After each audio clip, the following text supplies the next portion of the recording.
Today, I'll be performing an excerpt from the first chapter of Anthony Kiedis' autobiography titled Scar Tissue. Kiedis finds himself in a strange part of town, alone, desperately waiting for drugs that may never come. And before long, he won't be alone anymore. But the company that finds him isn't the company that he hoped for. Trust me, you don't want to go in there, Mario told me. Anything can happen inside there and it's not going to be good. So just give me the money and I'll go get the stuff. Part of me was going, Jesus Christ, I don't want to get ripped off right now. He hasn't done it before, but I wouldn't put it past him. But the other larger part of me just wanted that heroin. So I pulled out the last $30 that I had stashed away, and I gave it to him, and he disappeared into the building. I'd been shooting up coke for so many days straight that I was hallucinating in a strange limbo between consciousness and sleep, and all I could think was that I really needed him to come out of that building with my drugs. I took off my prized possession, my vintage leather jacket. Years earlier, Flea and I had spent all our money on these matching leather jackets, and this jacket had become like a house to me. It stored my money, my keys, and in a little nifty secret pocket, my syringes. Now I was so wasted and chilly that I just sat down on the curb and draped my jacket over my chest and my shoulders as if it were a blanket. Come on, Mario. Come on, you gotta come down now, I chanted my mantra. I envisioned him leaving that building with a dramatically different pep in his step, going from the slumping, downtrodden guy to the skipping, whistle while you work, let's go shoot up guy. I just closed my eyes for an instant when I sensed a shadow coming over me. I looked over my shoulder and saw a huge, bulking, big, dirty, crazy-looking Mexican Indian coming at me with a huge, industrial-sized pair of cut-your-head-off giant scissors. He was mid-stab, so I arched my back as forward as I could to get away from his thrust, but suddenly, a skinny little jack-o'-lantern Mexican bastard jumped out in front of me, holding a menacing-looking switchblade. I made an instantaneous decision that I wasn't going to take it from the back from the big guy.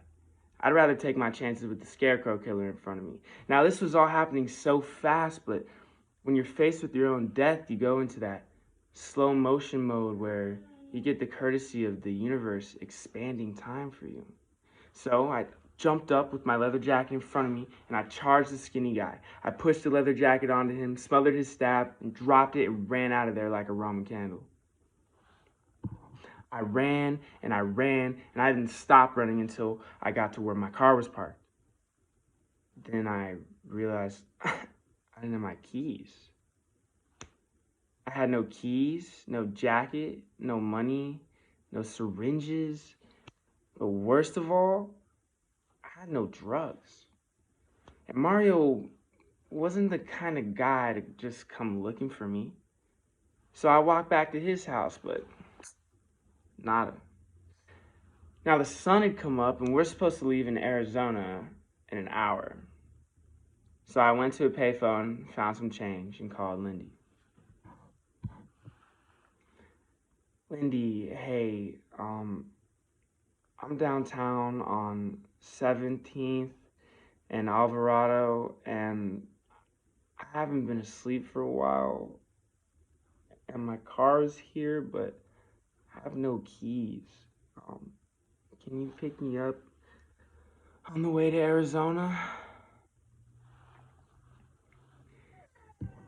He was used to these Anthony distress calls, so an hour later, there was our blue van pulling up to the corner, packed with our equipment and the other guys, and one deranged, sad, torn up, filthy passenger climbed aboard. I immediately got the cold shoulder from the rest of the band, so I just laid down lengthwise under the bench seats, rested my head in the center column between the two front seats, and passed out. Hours later, I woke up drenched in sweat because I was laying on top of the engine and it was at least 115 degrees out. But I felt great. And Flea and I split a tab of LSD and we rocked that steakhouse. In this performance, I wanted to capture the deranged headspace of a druggie on a bender, suffering from withdrawals and drug-induced insomnia. So I decided to add a quiver and a sense of desperation in my voice when reciting lines from that experience. However, Kiedis is telling the story from a now sober headspace, decades removed from the trauma. So when I'm acting as Kiedis the narrator, I try to add a sense of reflection and distress from recalling such a terrible situation, although one that was much too common for Kiedis back in the day. For that reason, Kiedis as the narrator is a bit difficult to pin down. On one hand, there has to be a sense of reminiscing, but on the other hand, one of sorrow that his life was ever that desperate. During the climax of the scene, when Kiedis gets jumped, I use my body to act out the scene of the stabbing. Performing this piece helps me understand the desperation that comes from not having your needs met, and in that case, the need for drugs. It's hard to relate sometimes to someone who's developed a physical and psychological need for drugs, being that I've never been addicted to drugs myself. But getting into this headspace helped me understand that some people need drugs like normal people need food and water.